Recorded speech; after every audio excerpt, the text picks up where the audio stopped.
What happens when you call the divine and it answers? Find out on this episode of Real Life Angel Encounters. Angels, we all have them. They're our unseen guides, our companions, our teachers, and they're all around us. Sometimes they make themselves known in the most miraculous ways. Join me, Level 3 QHHT practitioner, angel communicator, and Reiki master, Christy Clemens Hoffman, with stories from real people who have experienced uplifting phenomena and real-life angel encounters. Hello, and welcome back to Real Life Angel Encounters, the award-winning podcast for those who like their paranormal with a hefty dose of positivity and their spirituality with actual spirits.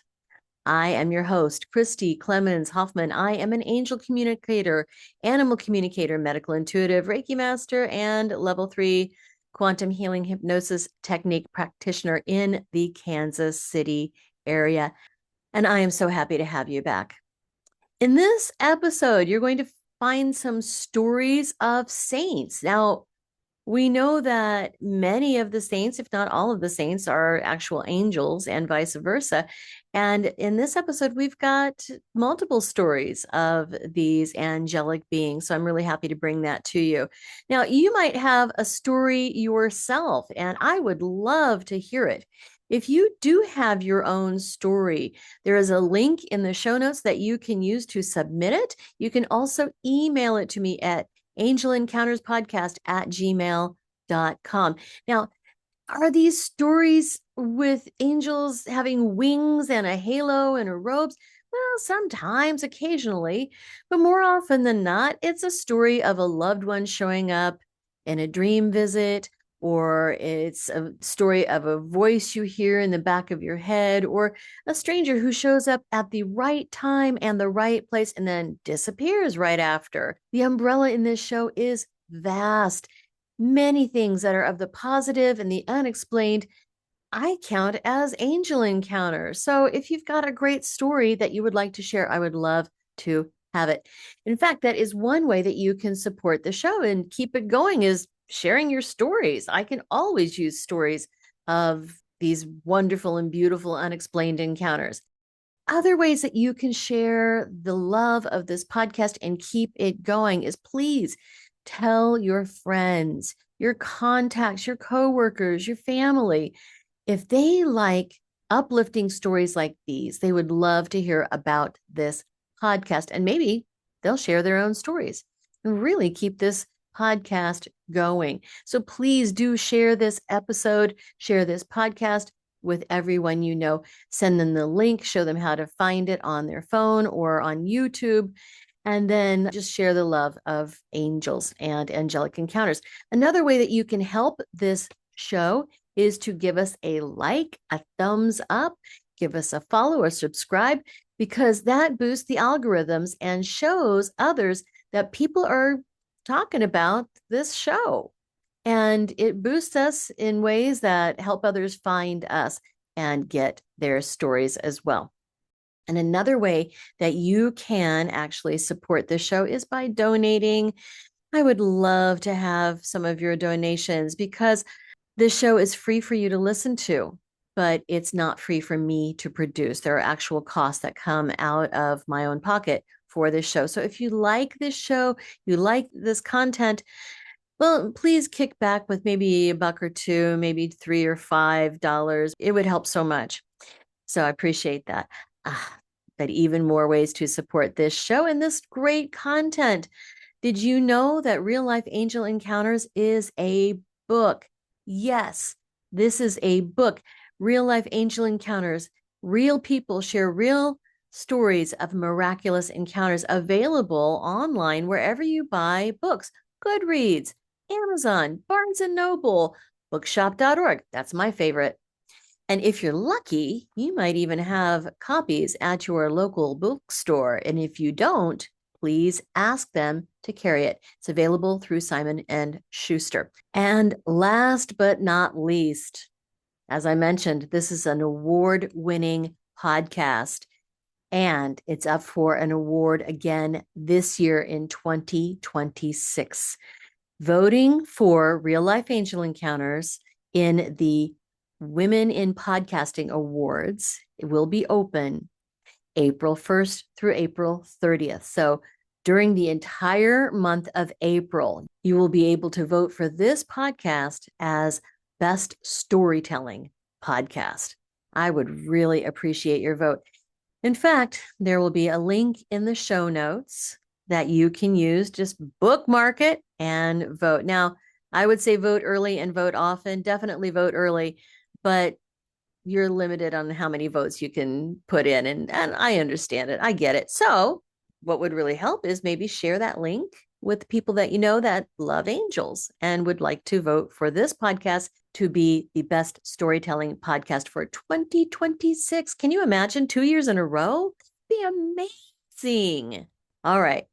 Without further ado, on with the show. First up, we have Loni, who is a fellow Missouri girl, as you will find out, and she has a really interesting story about one of the saints. Welcome to my dear friend Loni, who's a fellow Missouri girl who has an amazing set of stories from Ireland. Hey, Loni, how are you? Hi, Christy. I'm amazing. You are. It's so good to see you. What did you call it? Your spirit shack? It's a spirit shack, yeah, on my land. It's where I do my readings and I do call to prayer every morning, and we have little powwows in here. It's a pretty magical place. You have an amazing piece of property outside of Kansas City. It is amazing with a big house and a barn and how like bed and breakfast rental houses. You do ceremonies. And yeah, it's amazing. We do all the Celtic ceremonies here and feeling into like the Celt. That's why the story I'm going to tell you about, like I'm spending a lot of time in Ireland. So like really tying into my Celtic roots and trying to like bring in the Druid studies that I'm doing Yeah, and you're my using ancestors. different Yeah. areas, woods and glades and meadows and things like that. And oh, it's amazing. So you had said you've got some very beautiful stories from Ireland. And I think one was involving Archangel Michael. Am I remembering that correctly? I have stories about Archangel Michael. He comes to me usually on my land here at Milo, but no, one of the most recent and very interesting experiences was St. Francis. Saint Francis, that's it, the patron saint of animals. In Ireland, he appeared to you in Ireland, or he set forward out there. That's amazing. What happened? Well, I guess it could start back. St. Francis, I've always loved his poem, and actually the prayer of St. Francis, like I have it on my dining room wall. Lord, make me an instrument to your peace. And I put this up years ago. And actually, the day before I went to Ireland this last time, we had one of the farm hands, I call them the wizards, the farm wizards, standing in front of me in the dining room. And I was like, Caleb, come here. I was like, for some reason, I was like, you got to tell him, read him this poem. I took this off the wall. And I said, this is very important, Caleb, because Caleb is really stepping up as a leader in the community. And I read the poem to him. I don't know what inspired me to do that.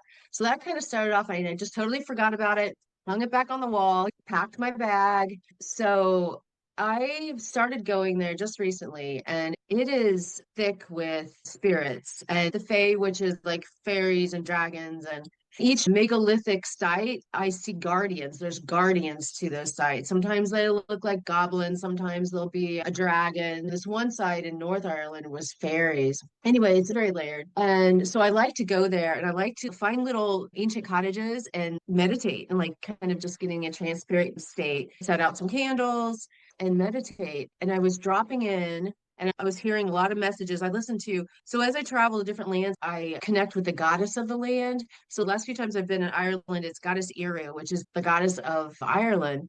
And she's taught me a lot. She taught me that a few times ago about peace and like we were on this peace journey and went through all of that. So she was coming through and kind of listening to all of that. And I was feeling into Ireland.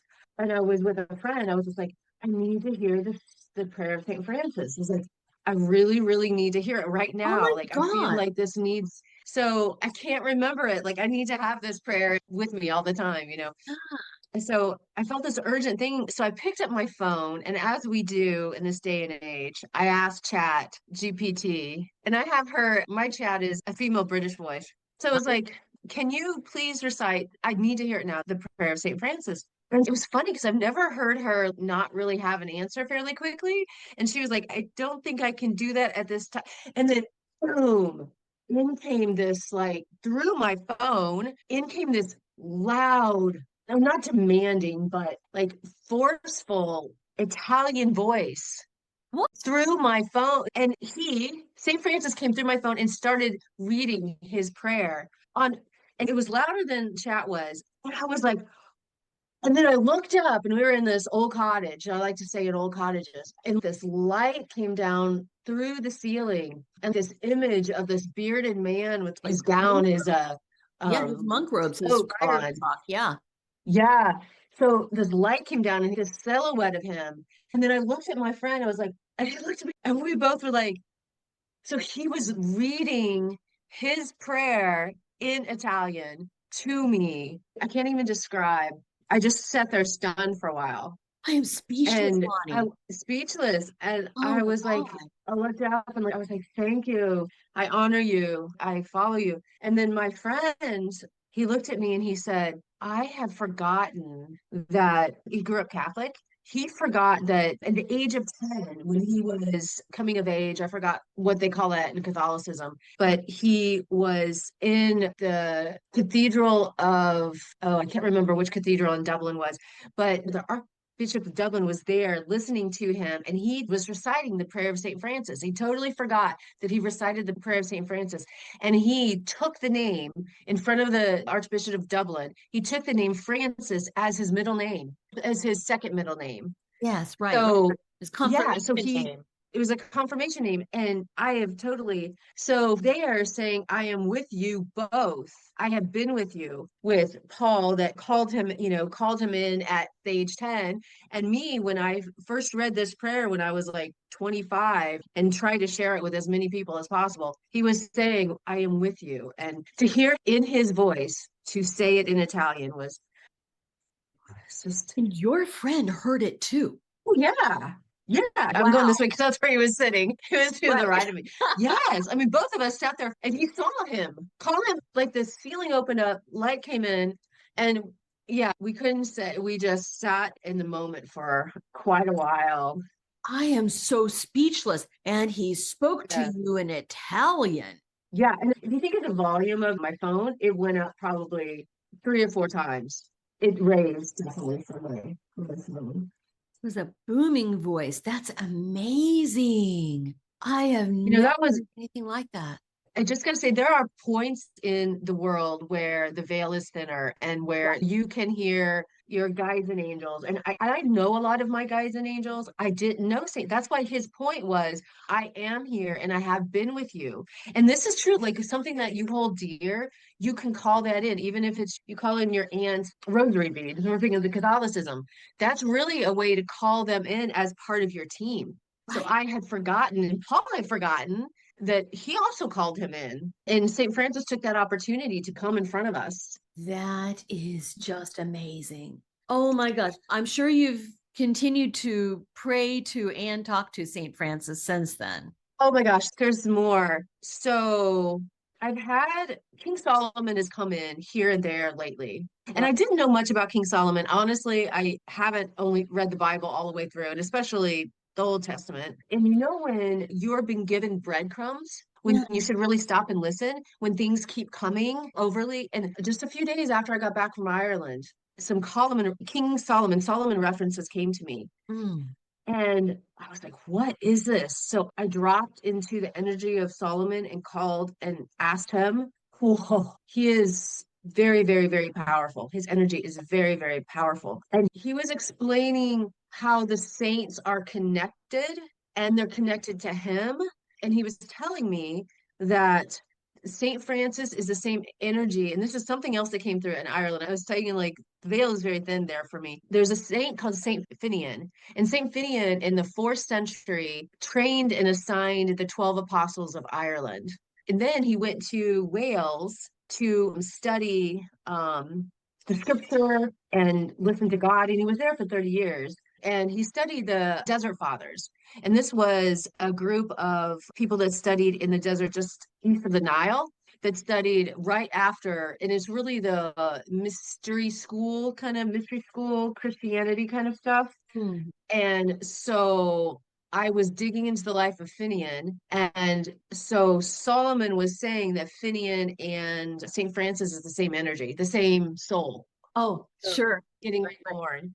Yeah, so then that led me down another track of all the apostles in Ireland, and there's a lot more to that. But when one door opens up, so Francis opened up kind of the door of the saints to me, and because I'm not Catholic, I only went to like church on Sunday because my mom wanted to buy us cute dresses that matched on Easter Sunday, and that was the only time. So I didn't get into my full spirituality until college when I studied philosophy and theology, and Yogananda started coming to me. So I didn't know anything about the saints.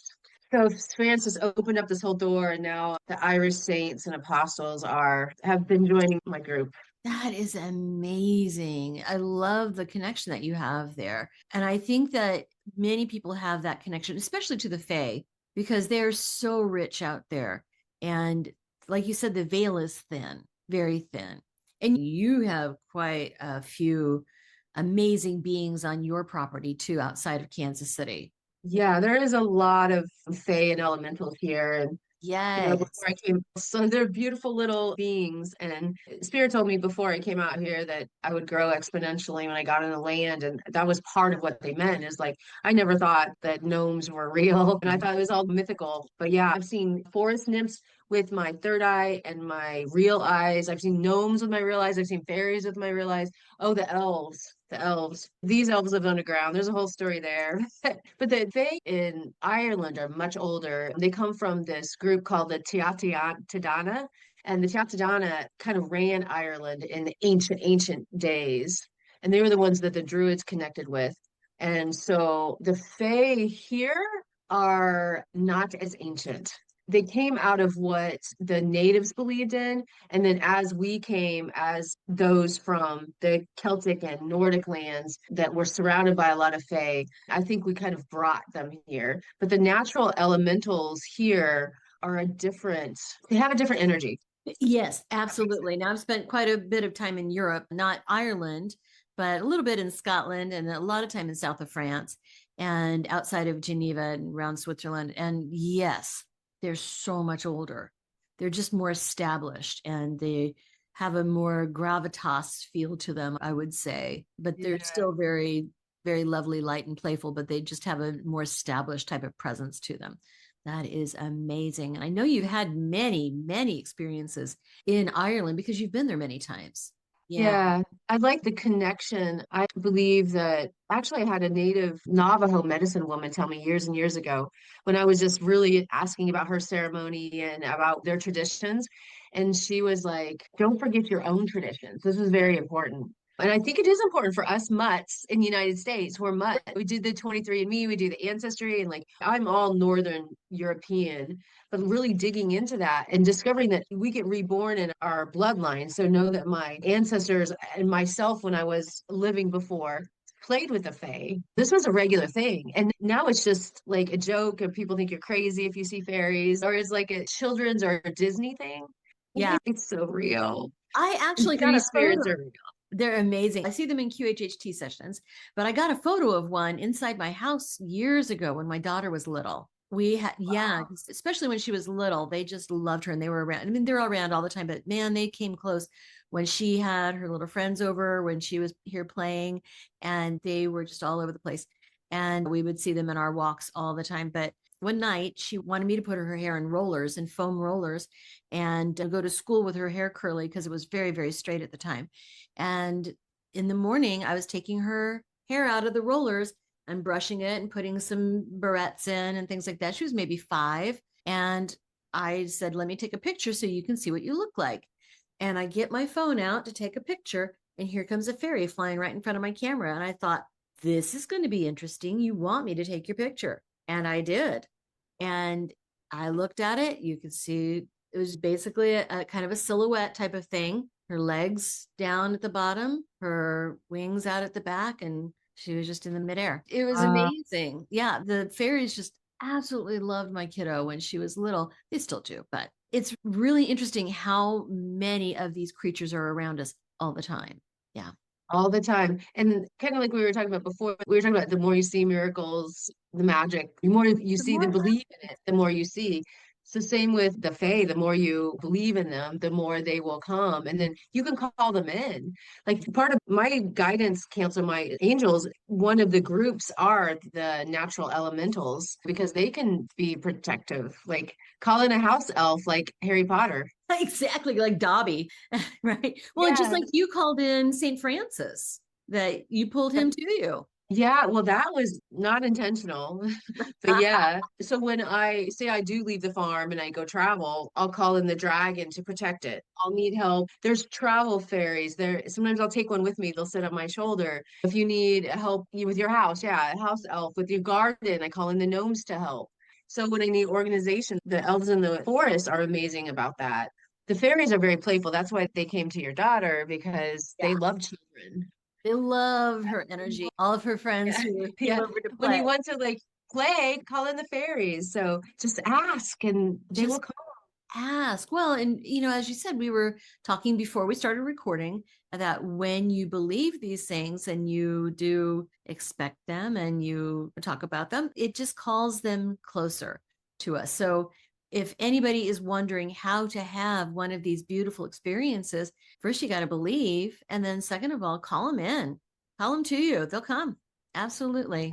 And that goes for archangels, that goes for saints, that goes for your mother, that goes for the Ones. fairies. And you know what? Also the goddesses, like I've been working with goddesses of lands, but this crazy god came to me, the god of chaos. Oh, yeah, Loki, right? He just said I'm the god of chaos. Yeah, Loki, he probably is the same. And I was like, why are you here? Like I didn't call him in, but like St. Francis, sometimes they come to you because they have a message or they want to teach you something or have been part of them and they just want to show themselves to you. So I sometimes they call you in. Oh, I like that. Yeah, right. Put you in the right place at the right time because they need to have a word with you. I love that. Well, I can imagine that the god of chaos would come out to the farm maybe this time of year because it's time to start planting. It's time to start cleaning up the forest. It's time to start clearing the path and the planting fields and the gardens and everything. Things are a little chaotic right now. So it's like, why wouldn't the god of chaos come out and just say, all right, time to tame the chaos? Right. I I would say love one of my biggest goddesses, though, is I've realized this lately, is the goddess Gaia. So the goddess of this earth, that. of the planet. Earth. So I heard and saw that I became a devotee of her in many, many past lifetimes. So it's still a devotee of Gaia. And like that's why like stewarding this land is important and stewarding the new land in Ireland is important and taking care of this earth and taking care of everything that's on it. You know, our goddesses can be as small or as big as we need them to be. 1000%. And they all have their own jobs that they do. And those jobs can be smaller and they could be big. And they can be anywhere in between. Just whatever we need. They're very happy to help us out. Yeah. I'm sure you've got millions of stories, Lonnie, because you lead a magical life. You truly do. You're one of the most Thank you. magical people I know. And I'm sure you've got millions and millions of stories. I'd love to have you back to tell more of your stories. Like when you think of it, ooh, Yeah. that's a good one. I need to tell Christy. I'd love to have you back. Well, Yeah, I seem to have stories come up all the time. So yeah, I I know. would love to share them with you. Would it be okay to share the website of your farm? Yeah, Yeah, milofarm.com. It's pretty Milo easy. Farm. You have wonderful Yeah. events out there. You've got properties to rent on short-term basis. You've got camping grounds, and you Yeah, do, cabins, Airbnb, tent camping. yeah. Yeah, miles of trails. You've got a magical space out there. It's truly beautiful. And you have created Thank something you. wonderful and valuable and worthwhile. So I would love everybody to come out and visit Milo Farm. Thank you. And I loved when you ran that QHHT session out here and we saw first and only time I've seen a daytime UFO. I've seen several UFOs, but that was the only time I've seen a daytime the kind of see-through balloon orb thing that we saw. Wow. That So was that out was in the so woods, wasn't it? it was in the cedar forest. The Yeah, cedar in the forest. Zen garden. We saw it between the trees. And it was Yeah, kind it of was kind of like a beautiful. jellyfish kind of thing. It's hard to describe. Yeah. Yeah. And then being at some of the CE5 events out there and just calling in the crafts and hearing what they had to say and, delivering their messages too. It's amazing. And I think you have a Sasquatch that's not too far, right? Yeah, yeah. Well, he's sometimes on Temple Hill, but usually he's likes to stay away from people. So Freedom Field is like the most far away spot. So 22 acres with wildflowers. So he's usually out there. And actually, Jackson County is known as one of the hot spots Oh, for Bigfoot. Yeah, and if you look at Monkey Mountain, they even saw sightings of Bigfoot in Monkey Mountain, which is Green Valley, just south of here, yeah. in the 1930s. In the 1930s, they saw. So he's been around for a while. His family has Yeah, his been. family probably, but they're interdimensional creatures, so they can come and go. But in fact, they called Monkey Mountain because of all of the sightings, right? I don't know why, if that's why, but it makes sense.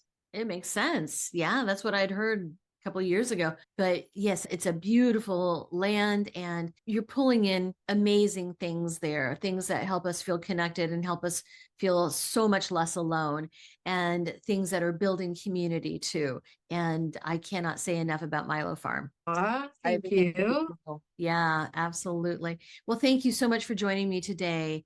And I really enjoyed talking with you about St. Francis and fairies and Bigfoot and aliens. All of the good stuff, right? Yes. And until next time, my friend. And next up, we have Anna to share her story of Archangel Michael. And next up is Anna, who is a fellow Missouri girl with a couple of stories about Archangel Michael. Hello, Anna. Thank you for joining us. Hello. Yeah, thank you for having me. Absolutely. So, Archangel Michael's kind of your guy. He is kind of my guy. Yeah, I love Archangel Michael. I call him my angelic boyfriend. He kind of is. He's a hunk, isn't he? I love that guy. I love that guy. Well, it turns out that you also attend Unity Temple on the plaza where I go. Now, I go to the Unity portion of that building, Yes. and you go to the Buddhist portion of that building, but it's still the same experience, right? And then you had some experiences in the Unity Temple building. What happened? So I go to the Buddhist temple service and then I go to the Buddhist 12-step meeting that's at 12:30. And when I was at the Buddhist temple service, I just kind of in conversation in my head to Archangel Michael, I said, I wish you could be around me all the time. And he said, I am around you all the time. And I said, well, where are you? He goes, I'm behind you. And then he kind of showed me some visuals of how he was behind me as I walked throughout my day. And it was almost like he was giving me the invitation of like, do you believe that I'm behind you? And so I was like, I kind of giggled, and I was like, okay, I'm going to really feel into you being behind me. And so I went to the Buddhist 12-step meeting right after that. And a man in the meeting shared that he was reading this new book called Energy Speaks, and how one chapter was on angels and how angels are always behind you. And when he spoke that out loud, not even in an hour after I had this conversation with this angel, it was for sure confirmed. Because how can you explain someone saying that like literally right after that happened? So it was put to the test a couple days after I had heard this confirmation. I was walking in the garage at Unity, and there are certain people that I stay away from that are not good for my mental health. And I just don't want to be around them, don't want them to know that I exist, type of thing. And this man was one of them. And he happened to get out of his car as I'm walking out the garage. And I wanted to turn around and go back to my car and go home.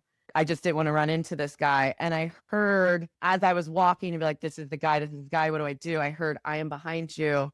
I'm behind you. And as soon as I made the decision to keep walking, because I believed that he was behind me, Archangel Michael, my friend 2 seconds later showed up and I got to walk with him the rest of the way into the building. So it was just, that's how angels work in my life. It's like, it's everybody thinks it's this big, miraculous, like firework, and it can be, but they often work in subtle ways like that are just really beautiful. Yes. Now, let me ask you this. You heard Archangel Michael say, I am behind you. Was it in your head? Did you hear a voice like literally beside you? Well, when I said it was put to the test, what was interesting, I laugh because, again, we always think that it's this big power that comes through. But what the angels do is they do help you tap into your own power. I felt in that moment like just this light, subtle, kind of gentle on my back, like push, like keep going. But I was the one that had to make the decision to actually keep, even though I just wish they would push me on through. You know what I mean? I know, right? Can they just do that? Can they just do that? That would be amazing. Now you had another story. Yes. Archangel Michael too. I hope you have me on again because I have so many stories. You have so many stories. It was so hard to narrow it down to two, but this one was probably one of the most transformational because, again, it's not even that I doubt that they have this power and they can do this. It's more like I've been chosen to receive this. I've been chosen to experience this. So I went no contact with my family 4 years ago, but I was only about a year out. I don't wish that upon my worst enemy, the emotional pain that I was in and the daily weight. And so one night I just laid down in my bed and I put this crystal on my heart and I closed my eyes and I was breathing deeply. And I just said, Archangel Michael, please heal my heart. And my cat was laying right beside me by my head. And in that moment, when I had asked, I felt this presence of an angel hovering over me in my bed. And I then felt a hand come onto the crystal and gently press the crystal in because the crystal got heavier and heavier as time was going on. And it was the most angelic place that I've ever been in as far as the union of physical to metaphysical, to this plane, to that plane. And I didn't want that to end. And it was pure love. It was pure light. It was pure joy. It was all the things that like this time is not like I'm experiencing grief, depression. And there's only so much concentration, that you can hold on to those spaces. And so I knew it was coming to an end. And I was just like taking deeper breaths. And all of a sudden I hear my plants rustle. And I pop up out of my bed because I was like, what was that? Like it sounded like something hitting the plants. I thought it was my cat going through my plants. And I look over, my cat's asleep, laying down right on the bed. And I asked Archangel Michael, I said, what was that? Because I was like, here I am having this very quiet, intimate, like spiritual moment. And then boom. And he said, he was like, sorry, those were my wings hitting the plants. And that's when I was like, wait, what? Because sometimes it's physical and it's not, you know what I mean? Sometimes it comes in so physical that it's like they're right there, but at the same time, they're not right there. So I thought that was interesting because I didn't imagine that because of how my body reacted. You know what I mean? So it definitely was the sound that happened is what I'm trying to say. And nothing was over there. I have heard similar stories. Really? You feel the wings, you hear the wings. So are you experiencing it all at once? Like here's an angel right in front of me.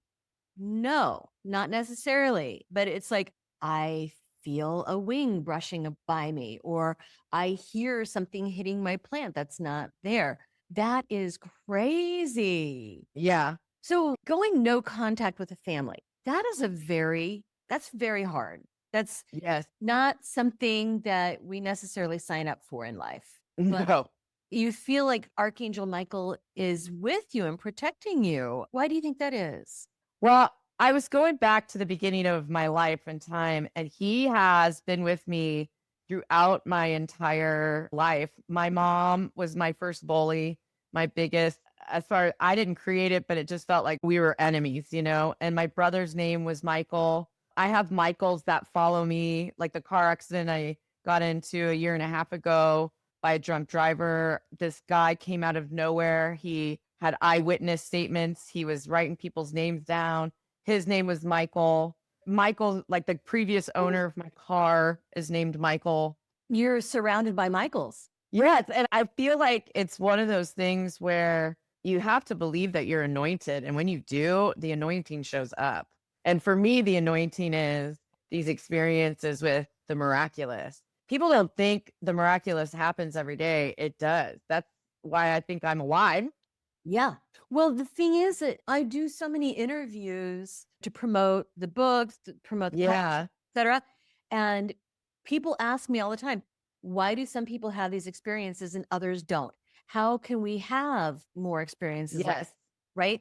Believing and knowing that we are connected with the angelic realm. Yeah. It's the knowing that I'm not alone. Yeah. The other thing is I'm not alone. And oftentimes I think the people that see the angels, feel the angels, experience the angels is because they ask for help. I have been in so many places of desperation in my life. Have I wanted to be in those places? No. But going no contact with my family, there were times where I literally didn't know the answer to the next thing. And I'm in a point right now in my life where I'm in the worst financial crisis I haven't been in a long time.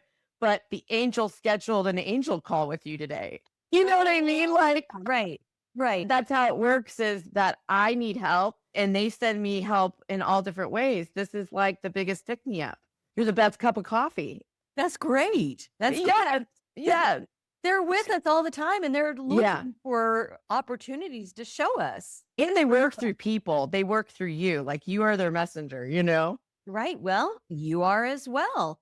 You know, we just have to be open to the possibility. Yes. Yeah. And so I firmly believe that you've had this angelic intervention with you for a number of years. Now, why is that? I mean, we're all connected to Yeah. angelic realms. We all have our guides and our angels with us, but we do need to have that belief. Yeah. Well, thank you so much Yes. for sharing your great stories with us, Anna. This Yeah, of course. Thanks for having me. helpful and very hopeful to everyone listening. So, Yes. so much. I'd love to have you back on. Yes. Thank you. Thank you so much for listening to Real Life Angel Encounters. I've really enjoyed having you here and hope that you like the content that you heard. If you did, please do support the show. As I said, you can donate directly to the podcast. There is a link in the show notes. You can get your very own copy of Real Life Angel Encounters. Real people share real stories of miraculous encounters. And you can submit your own stories. Why not? I'm always looking for great stories just like these. All right, see you next time. And don't forget, start voting in April, the entire month of April, in fact, for Real Life Angel Encounters in the Women in Podcasting Awards as Best Storytelling Podcast. Thank you and see you next time. Thank you for listening. Please subscribe and follow and be sure to share this episode. The more people who know about this podcast, the more great story submissions we get. Have a story to share? Email your own real-life angel encounter to angelencounterspodcast@gmail.com or visit radiatewellnesscommunity.com/real-life angel encounters podcast. Or join our Facebook group and continue the discussion. Want to know what your angels and loved ones have to tell you? Schedule an appointment with me at radiatewellnesscommunity.com. A special thanks to James Wheeler for the original music and to Tiffany Baumgarten for the logo design.